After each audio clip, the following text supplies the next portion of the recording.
everybody, my name is Luke Marr and this is HauteLeMode, and today on HauteLeMode we are going to be discussing the biggest fashion moments of 2017.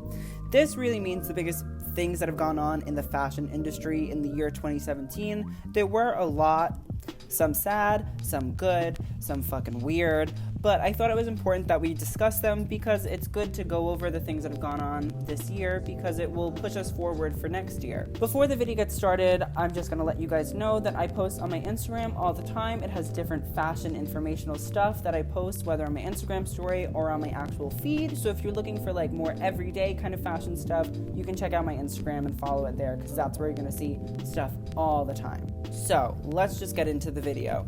2017 was a very big year for fashion. The pressure for designers to create and sell was exacerbating. And especially with masterminds like Alessandro Michele of Gucci and Dimna Vassilia of Balenciaga, there was so much to look forward to. The merry-go-round of designers leaving and joining houses continued, and new voices emerged calling for better industry standards for everyone. With the industry still a bit tense, looking back at the events that have unfolded over the past year can be both a learning experience and a celebration.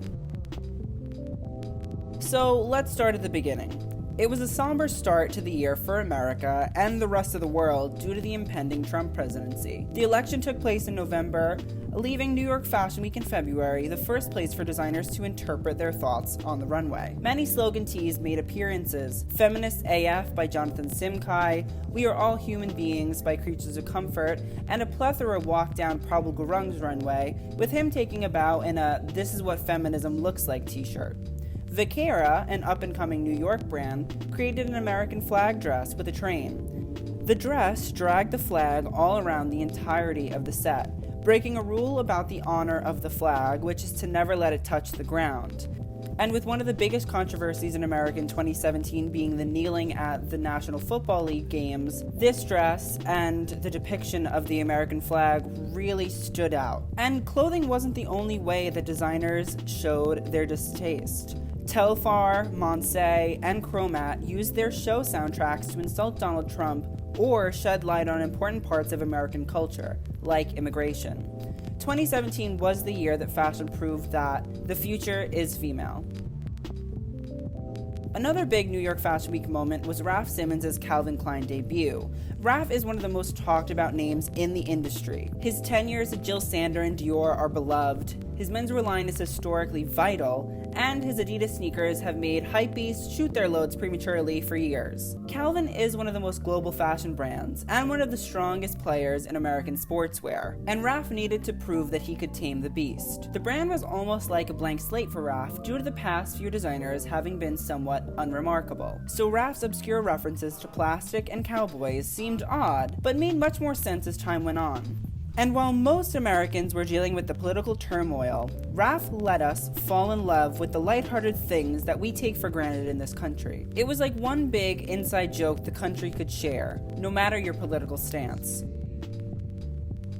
The annual Met Gala for 2017 was extremely exciting for fashion fans, as the theme centered around Comme des Garçons' Rei Kawakubo. Miss Kawakubo designs multiple menswear and womenswear lines, is a patron of many emerging designers like Molly Goddard and Gosha Rubchinsky, and owns one of the coolest concept stores in the world, Dover Street Market. The exhibition, which focused on her designs, often disturbed the viewer and the boundaries of what clothing is. The focus was on Miss Kawakubo's ability to combine two opposing forces, whether it be past, present, or female-male, and how she creates an in-betweenness that both horrifies some and mystifies others. The red carpet, the most exciting part for the general audience, dazzles, but fell away from the theme, which was disappointing. Overall, the theme was tremendously successful and gave the spotlight to a designer who is a genius, but hates to be in popular fashion. When Louis Vuitton announced its collaboration with Supreme, it meant two things. Fuckboys all over the world lost their collective mind. See how I use the singular because they only have one. And there must be something wrong at LVMH. Louis Vuitton, the face of luxury accessories, did a collab with the streetwear clothing brand whose most expensive items together couldn't buy a Louis Vuitton Speedy bag. The collaboration, overseen by Louis Vuitton menswear director Kim Jones, was a huge success, although if you put a Supreme logo on dog shit, hypebeasts would smear it all over themselves for clout. The clothing and accessories became worth tens of thousands of dollars due to reselling. But that is a good thing for Louis Vuitton if they can convince Supreme to keep the collab alive. LVMH, who is currently being thrashed by Kering brands Gucci and Balenciaga, proved that luxury needed a new look, and streetwear seems to be it. In 2017, the new voices of the fashion industry definitely let themselves be heard. The newest voice in the industry has become one of, if not the most powerful, the Instagram Diet Prada. The anonymous Instagram account began to gain serious ground when it called out Valentino's ad campaign shot by notorious creep Terry Richardson. In the wake of sexual assault scandals and fashion seemingly championing women's power, it's interesting to see how fake it all could be.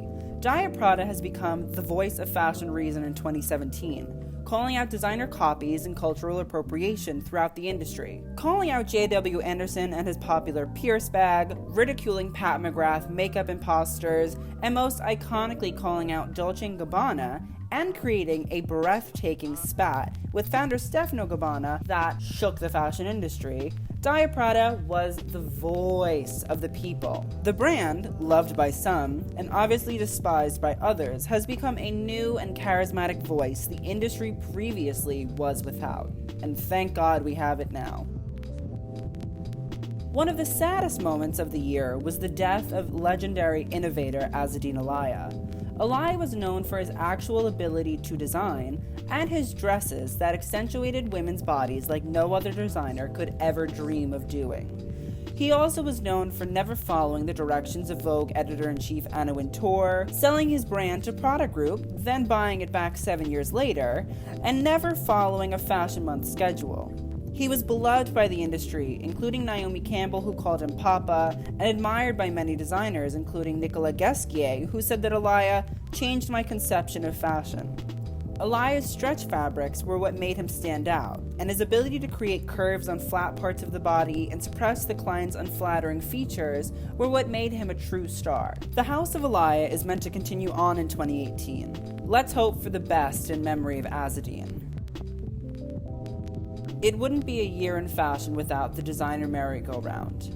This happened so many times this year it was easier to just leave it till the end. Let's start at the beginning of the year with the departure of Claire Wright Geller from Chloé, who transitioned to Givenchy. While her Chloé was strong but silent, her Givenchy was lackluster, and that's me being nice. Stepping in at Chloé is Natasha Ramsey-Levi, former assistant to Nicolas Ghesquière.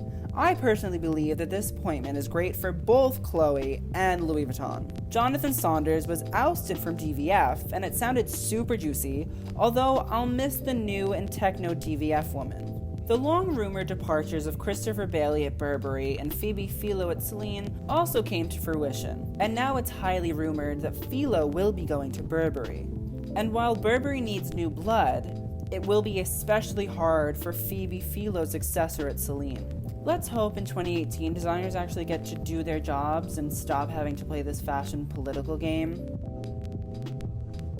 The final point of discussion for this video is Edward Enninful's first cover for British Vogue as editor-in-chief. The link to my review of the issue is on the screen now, but this issue means more than just what is inside. Enninful's ascent to British Vogue was riddled with controversy, not because of him, but due to former editor-in-chief Alexander Schulman's whitewashing of the magazine.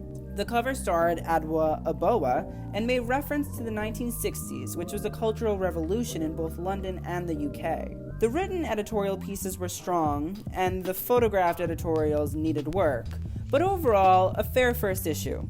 But luckily, the online video content and contributing editors like Naomi Campbell and Steve McQueen made it much stronger content-wise. Here's hoping to a good few issues in 2018. Overall, 2017 has been a roller coaster for the fashion industry, but we seem to have made it out just a little bit better than we came into it. Thank you guys for watching. Please let me know if I missed any other big fashion moments. Comment them in the comment section below and I can look at them and then we can discuss. Also, I just want to say thank you guys so much for making my year super amazing. I hope you guys have enjoyed the channel and I really hope that you guys have learned a lot, and I know you have, because you guys all comment and say how great it is that the channel is like doing stuff and like learning and you want more content, and that will happen in 2018. I promise, I promise, I promise, I promise. So I hope you guys have a great new year. Can't wait to see what happens in 2018. So again, thank you guys so much for this year. I hope to see you in 2018. Have a good one, and TTYL.